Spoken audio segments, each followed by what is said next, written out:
എല്ലാവർക്കും Kerala kitchen mom റെസിപ്പിയിലേക്ക് ഒരിക്കൽ കൂടി സ്വാഗതം. ഇന്നത്തെ റെസിപ്പി എന്ന് പറയുന്നത് ഈ കാണുന്ന ചമ്മന്തിയാണ്. ഈ ഒറ്റ ഒരു ചമ്മന്തി മതി നമുക്ക് വയറ് നിറച്ച് ചോറ് കഴിക്കാൻ വേണ്ടി. ഈ ചമ്മന്തി ഉണ്ടെങ്കിൽ തന്നെ നമുക്ക് വേറെ കൂട്ടേണ്ട ആവശ്യമേ ഇല്ല. അപ്പോൾ നമ്മുടെ വീട്ടിലുള്ള സാധാരണ നമുക്ക് കയ്യിൽ എപ്പോഴും അവൈലബിൾ ആയിട്ടുള്ള ഇൻഗ്രീഡിയൻസ് മാത്രം മതി ഈ ചമ്മന്തിക്ക്. തേങ്ങ ചേർക്കുന്നില്ല നമ്മൾ ഈ ചമ്മന്തിക്ക്. അപ്പോൾ എന്തൊക്കെയാണ് ഇതിന് നമ്മൾ ഉപയോഗിക്കുന്നത് നോക്കിയിട്ട് വരാം. അപ്പോൾ ഞാൻ പറഞ്ഞ പോലെ തന്നെ നമുക്ക് വളരെ കുറച്ച് ഇൻഗ്രീഡിയൻസ് മാത്രം മതി. ഈ കാണുന്ന വറ്റൽമുളകും അതുപോലെ തന്നെ ഈ കാണുന്ന കുറച്ച് കുഞ്ഞുള്ളി. ഇത്രയാണ് ഞാൻ ഒരു പിടി, അത് നമ്മുടെ ഒരു കൈക്ക് ഒരു പിടിയായിട്ടാണ് എടുത്തിരിക്കുന്നത്. അതുപോലെ നമ്മൾ പിഴുപുളി ഉണ്ടല്ലോ, വാളംപുളി, അതിൻ്റെ ഒരു ചെറിയൊരു പീസ്. ഇത്രയാണ് നമുക്ക് ഈ ചമ്മന്തി തയ്യാറാക്കാൻ വേണ്ടി ആവശ്യമുള്ള സാധനങ്ങൾ. അപ്പോൾ നമുക്ക് ആദ്യമേ എന്താണ് ചെയ്യുന്നത് വെച്ച് കഴിഞ്ഞാൽ, ഒരു പാത്രം അടുപ്പത്ത് വെച്ച് ചൂടാക്കുക. അതിനകത്തേക്ക് നമുക്ക് ഈ വറ്റൽമുളകും അതുപോലെ തന്നെ ഈ ചെറിയ ഉള്ളി, അതുപോലെ തന്നെ വറ്റൽമുളകും ചെറിയുള്ളിയും നിങ്ങളുടെ ഇഷ്ടത്തിനനുസരിച്ച് കൂട്ടുകയും കുറയ്ക്കുകയും ചെയ്യാം. ഞാനിപ്പോൾ ഇച്ചിരി കൂടുതലായിട്ട് ഉണ്ടാക്കുന്നുണ്ട്, അതുകൊണ്ടാണ് ഇത്രയും വറ്റൽമുളകും ഇത്രയും ചെറിയ ഉള്ളി എടുത്തിരിക്കുന്നത്. അപ്പോൾ ആദ്യം തന്നെ നമുക്ക് പാത്രം ചൂടാക്കി കുറച്ച് വെളിച്ചെണ്ണ തന്നെ നിങ്ങളിത് വഴറ്റിയെടുക്കാൻ വേണ്ടി നോക്കുക.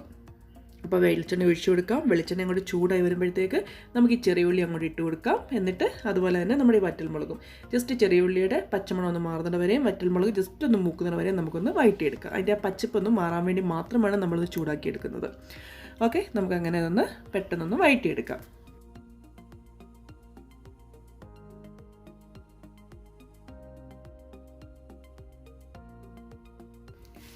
ഇപ്പം നമ്മുടെ കുഞ്ഞുള്ളിയും അതുപോലെ തന്നെ വറ്റൽമുളകും നന്നായിട്ട് ഒന്ന് ചൂടായിട്ടുണ്ട്. അതിൻ്റെ കുഞ്ഞുള്ളിയുടെ പച്ചമണമൊക്കെ നന്നായിട്ട് മാറിയിട്ടുണ്ട്. ഇനി നമുക്ക് തീ ഓഫ് ചെയ്യാം. എന്നിട്ട് തണുക്കാൻ വേണ്ടി മാറ്റി വയ്ക്കാം. അപ്പോൾ ഇത്രയേ ഉള്ളൂ. നമ്മൾ തണുത്തതിന് ശേഷം നമുക്ക് ഈ കുഞ്ഞുള്ളിയും അതുപോലെ തന്നെ ഈ വറ്റൽമുളകും കൂടെ നമുക്ക് ഒരു മിക്സിയുടെ ജാറിനകത്തേക്ക് ഇട്ട് കൊടുക്കാം. അതിനുശേഷം നമുക്ക് ജസ്റ്റ് ഒന്ന് ക്രഷ് ചെയ്തെടുക്കാം. നിങ്ങളുടെ കയ്യിൽ അരകലുണ്ടെങ്കിൽ അരകലിൽ തന്നെ ഇട്ട് അരയ്ക്കാൻ നോക്കുക. അതല്ല എന്നുണ്ടെങ്കിൽ അരകലിൻ്റെ മോഡലിൽ നമുക്ക് ഇങ്ങനെ ഇടിച്ചെടുക്കാൻ വേണ്ടിയുള്ള ഒരു സാധനം കിട്ടുമല്ലോ, ഈ മോട്ടോർ ആൻഡ് പിസ്റ്റൾ പോലത്തെ, അതുണ്ടെങ്കിൽ ആ സാധനം നിങ്ങൾക്ക് ഉപയോഗിക്കാം. ഇപ്പോൾ എൻ്റെ കയ്യിൽ അതൊന്നും ഇല്ല, അതുകൊണ്ട് തന്നെ ഞാനിപ്പോൾ മിക്സിയുടെ ജാറിലിട്ട് ജസ്റ്റ് ഒന്ന് ക്രഷ് ചെയ്തെടുത്തിട്ടുണ്ട്. ജസ്റ്റ് ഒന്ന് കറക്കിയാൽ മതി. അപ്പോൾ തന്നെ നമ്മുടെ വറ്റൽമുളകും അതുപോലെ നമ്മുടെ കുഞ്ഞുള്ളിയും നന്നായിട്ടൊന്ന് ക്രഷായി കിട്ടും. ഞാനിപ്പം നേരത്തെ എടുത്തു വെച്ചിരുന്ന നമ്മുടെ വാളംപുളി ഉണ്ടല്ലോ, അതിനകത്ത് കുറച്ച് വെള്ളം ഒഴിച്ച് ഞാൻ ഇതുപോലെ വെള്ളമാക്കി എടുത്തിട്ടുണ്ടായിരുന്നു. ഇനി നമുക്ക് അടുത്തൊരു ചേളിച്ച് ഒരു പാത്രം എടുക്കുക. അതിനകത്തേക്ക് നമ്മൾ ഈ ക്രഷ് ചെയ്ത് എടുത്ത് നമ്മുടെ കുഞ്ഞുള്ളിയും വറ്റൽമുളകും കൂടെ നമുക്ക് ഇട്ട് കൊടുക്കാം.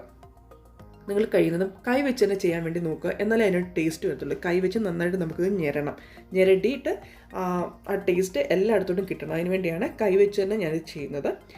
അതല്ല നിങ്ങൾ കൈക്ക് നീറും എന്നുണ്ടെന്നുണ്ടെങ്കിൽ ഒന്നെങ്കിൽ നിങ്ങൾ ഗ്ലൗസ് ഉപയോഗിക്കുക. അതല്ലെന്നുണ്ടെങ്കിൽ സ്പൂണായാലും മതി. സ്പൂൺ വെച്ചാകുമ്പോഴും കുഴപ്പമില്ല. പക്ഷേ എന്തായാലും നമുക്ക് ഞെരട്ടിയിട്ട് വേണം ഇത് ശരിക്കും ഒന്ന് മിക്സ് ചെയ്യാൻ വേണ്ടി.